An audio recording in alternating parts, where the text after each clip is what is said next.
ముక్కా శ్రీనివాస్ గారు ఏంటి మీ ప్రాంతం నుంచే ఎమ్మెల్సీ గారు మీ పార్టీలో జాయిన్ అయినట్టున్నారు, అసమ్మతితో జాయిన్ అయ్యారా? ఎందుకు ఆయన సీట్ లేదు కాబట్టి ఆయన వెళ్ళారు, అది మేము లైట్గా తీసుకుంటున్నామని మాట్లాడే పరిస్థితి. మరొక వైపు ఆర్జీ గారి తలకి ₹1 కోటి నజరానా అంటూ చేస్తున్న వ్యాఖ్యలు అది పెద్ద వైరల్ అవుతున్నది. అలాగే అంబేద్కర్ రావణియండి అయితే ఇంకో రావణియండి ఆ ట్వీట్ చేయలేదని చెప్పి ఈయన అంటున్నారు, ఆ ట్వీట్ అయితే వైరల్ అవుతున్నది, మరి ఎవరు చేశారని. ఈ రకమైన సంస్కృతి మంచిది కాదు అన్నది మనం మాట్లాడుకుంటున్న అంశాలు. వర్మ గారు, మీకు ప్యానెల్లో పెద్దలకి 99 ప్యాక్సర్కి నమస్కారం అండి. సంస్కృతుల కోసం ఇవన్నీ జరుగుతున్నాయి, సంస్కృతులు మంచిది కాదని ఇవన్నీ తెచ్చింది వైఎస్ఆర్సీపీ పార్టీ. ఇంతకు ముందు చాలా రాజకీయ పార్టీలు ఉన్నాయి, చాలా రాజకీయంగా ముఖ్యమంత్రులు ఉన్నారు, రాష్ట్రానికి చాలా మంది వెళ్ళారు తప్ప ఈ జగన్మోహన్ రెడ్డిలో వచ్చిన తర్వాత ఇలాంటి యదవ సంస్కృతులు అన్ని వచ్చాయి. ఏమంటే అనుకోండి, ఈ రోజు చూస్తున్నాం వెంకటరెడ్డి గారి ముఖంలో ఒక రకమైన బాధ, దిగులు ఫస్ట్ టైం కనిపిస్తుంది. ఎందుకంటే మునిగిపోతున్న నావ.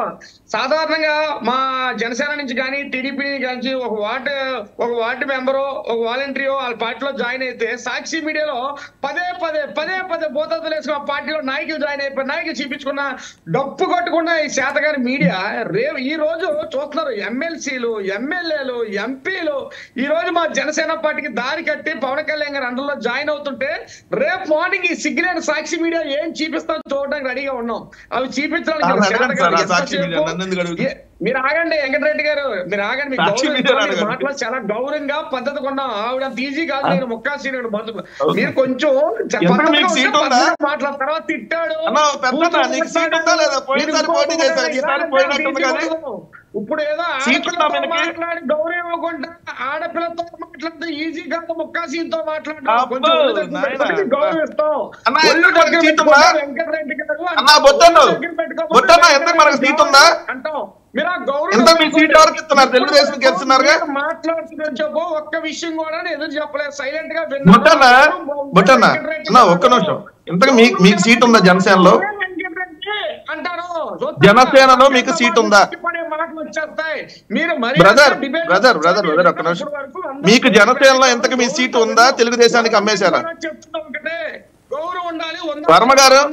వర్మ గారు నేను ఒకటే క్వశ్చన్ అడుగుతున్నా. పాప మీరు పోటీ చేశాడు పోయినసారి జనసేన నుంచి, ఇప్పుడు ఈ సీట్ కూడా లేదో తర్వాత నిర్ణయిద్దాంలేండి. ఇప్పుడు ఆ టాపిక్ ఆయన అమ్మేశారు తెలుగుదేశానికి.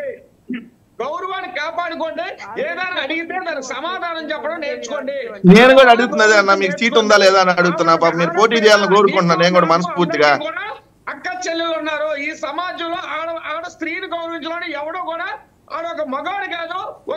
ఎవరు పవన్ కళ్యాణ్కి చెప్పండి నన్ను, పవన్ కళ్యాణ్ గెలవనంట అని చెప్పాలి స్త్రీల గౌరవం గురించి. ఒకళ్ళని పెళ్లి చేసుకొని ఇంకోళ్ళతో కాపురం చేసిన పవన్ కళ్యాణ్ చెప్పాలి స్త్రీల గౌరవం. మీరు నాకు చెబుతుంటే నేను గౌరవం ఇస్తానండి. జోష్న గారు అంటే నాకు గౌరవం.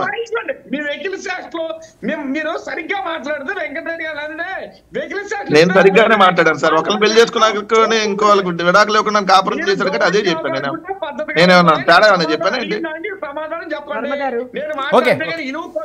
ప్రతిసారి రెచ్చగొట్టి బాగా ఎగిరి తన్నించుకుంటానంటే అమ్మా ఏది సినిమాలో కొట్టినట్ట పవన్ కళ్యాణ్ ఒకళ్ళకి 10 మంది డిస్టింగ్ అని కొట్టినట్ట.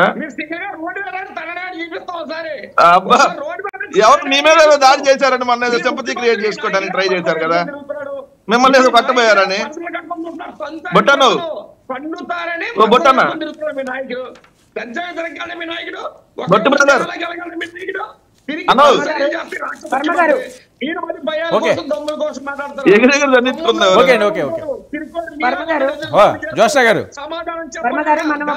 మనం ఒక అర్థవంతమైనటువంటి డిబేట్ లో అదే నేను పదే చెప్తాను. లేకపోతే ఇన్ని పెళ్లిళ్ళు ఐ థింక్ మీకు ఏ ఫ్రెండ్షిప్ అన్నా ఉండనివ్వండి సార్. మనం ఒక ప్యానెల్ లో ఉన్నాము, ఖచ్చితంగా గౌరవం ఇచ్చిపుచ్చుకోవడం అనేటువంటిది అట్లీస్ట్ చాలా గౌరవంగానే ఉందమ్మా. వర్మ గారి ప్యానెల్ లో మీరు వెళ్ళే ఇంకో ఛానల్ ప్యానెల్ ఉంటుంది కదా, ఆ ఛానల్ ఒకడేమో చెప్పు తీసుకొని కొడతాడు, ఇంకోడేమో ₹1 సుపారీ ఇస్తానంటాడు. ఆ పనికి మాల ఛానల్ మీరు చెప్పండి ముందు. మీరు ఎందుకమ్మా ఎందుకు చెబుతారు నాకు అర్థం కాదు. మీరు ముందు వెళ్తారు కదా, వెళ్తారు కదా, ఆ ఛానల్స్ లో ఒకడేమో చెప్పు తీసుకొని కొడతాడు, ఒకడేమో చెప్పు తీసుకొని కొడతాడు, ఇంకోడేమో ₹1 సుపారీ ఇస్తా అంటారు. మళ్ళీ మీరు నీతి వాక్యాలు చెబుతున్నారు. ముందు ఆ ఛానల్ నా పూర్వం ఛానల్ ఉన్నాయి కదా, ఆ ఛానల్ ఎలా కూర్చుంటారు నాకు అర్థం కదా. ఒకడేమో చెప్పు తీసుకొని చూపిస్తాడు, చెప్పు తీసుకొని మాట్లాడటం నేర్చుకోండి. ఫస్ట్ మంచిగా మాట్లాడటం నేర్చుకోండి. అది చేత కాదు. 24 గంటలు మాట్లాడడం దయచేసి మీరు నీతి అనేది మీరందరూ నీతి వాక్యాలు చెప్తే నీతి అనేది సిగ్గుపడిద్దమ్మా. దయచేసి ఆగండి. నీతి అనేది సిగ్గుపడింది. నీతి అనేది సిగ్గుపడింది. లేకపోతే మీరు వెళ్ళే ఛానల్స్ ఆ ఛానల్స్ లో ఒకరేమో చెప్పులు తీసుకొని చూపిస్తారు, ఒకళ్ళు చెప్పులు తీసుకొని కొడతారు. ఆ ఛానల్ లో చెప్పండి, మళ్ళీ అక్కడికి వెళ్ళి నీతి వాక్యాలు అట్లా చబాష్ అని మాట్లాడతారు. ఏమో నాకు అర్థం కాలేదు. మీరు నాకు అర్థం కాలేదు. ఏం మాట్లాడుతున్నారమ్మా? మీరు వెళ్ళే ఛానల్స్ ఏదో తెలుసా? మీరు వెళ్ళే పరికమాల పూర్వం ఒక ఛానల్ ఉంది తెలుసు కదా. ఒక ఛానల్ లో చెప్పులు తీసుకొని కొడతారు, ఇంకో ఛానల్ లో ₹1,00,00,000 తలనరికేస్తా ఉంటారు. మళ్ళీ అదే ఛానల్ లో మీరు కూర్చొని మీరేడ నీతి వాక్యాలు చెబుతున్నారు. మీరేడ మళ్ళీ నీతి వాక్యాలు చెప్తున్నారు.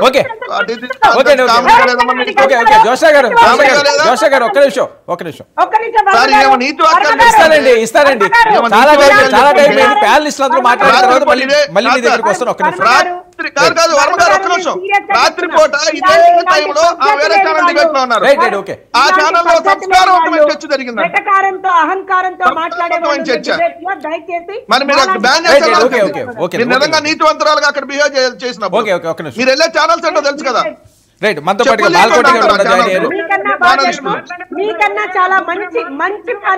శ్రీనివాస్ గారు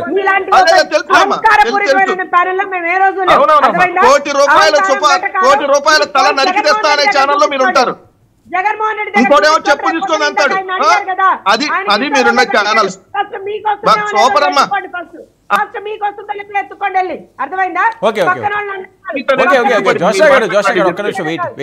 శ్రీనివాస్ గారు, నీతి సిగ్గుపడిద్దమ్మా.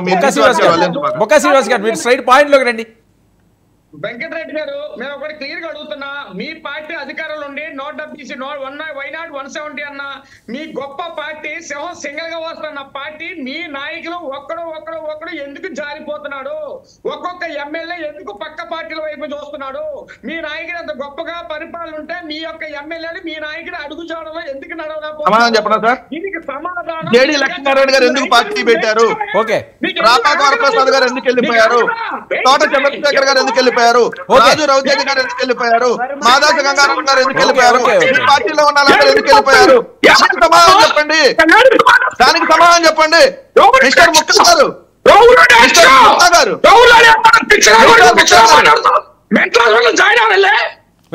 ఎవరు పవన్ కళ్యాణ్ మెంటలు ఎక్కిందంటావా? పవన్ కళ్యాణ్ మెంటలు ఎక్కిందా? ఎక్కే ఉంటది. చూపించండి. ఒకసారి వెళ్ళి చూపించండి. శ్రీనివాస్ గారు వెంకటరెడ్డి గారు ఒక్క నిమిషం వెయిట్ చేయండి. ఒక్క నిమిషం అండి. వెంకట అది అర్థం కావట్లేదు. శ్రీనివాస్ గారు పాయింట్ లోకి రండి అని చెప్తే మళ్ళీ మీరు వేరే అంశాల మీదకి ఎందుకు వెళ్తారు? మీ స్ట్రైట్ పాయింట్ పవన్ కళ్యాణ్ పెడుతున్నాడు వచ్చి తూర్పుగోదావరి జిల్లాలో వినండి. శ్రీనివాస్ గారు ఇప్పుడే మంత్రి స్థాయి వ్యక్తి ఈ రకంగా ఆయన మీద పోస్టులు పెడుతున్నారు అని చెప్పి నేను ఖండించాను. మళ్ళీ మీరు ఆ రకంగా వినండి. జంక్షన్ నుంచి వచ్చాడు పిచ్చి పిచ్చికి మాట్లాడతాడు. పవన్ కళ్యాణ్ వెంటనే ఎక్కిందేంటి? ఇది మీ సంస్కారం రా బాబు. శ్రీనివాస్ గారు సంస్కారం ఏంటి? ఆ పవన్ కళ్యాణ్ గారు మీకు నేర్పింది ఇది. శ్రీనివాస్ గారు మీ బతుకులు ఇది. అందుకని అది తెలిసింది మీ పార్టీ. చెప్పా కదా 2008లో వచ్చాడు. ఇప్పుడు వరకు ఏం కాలేదు. బూతులు చెప్పులు తీసుకొని పేకబీసీ సంపేస్తా అంటే మీ పార్టీ మాట్లాడండి.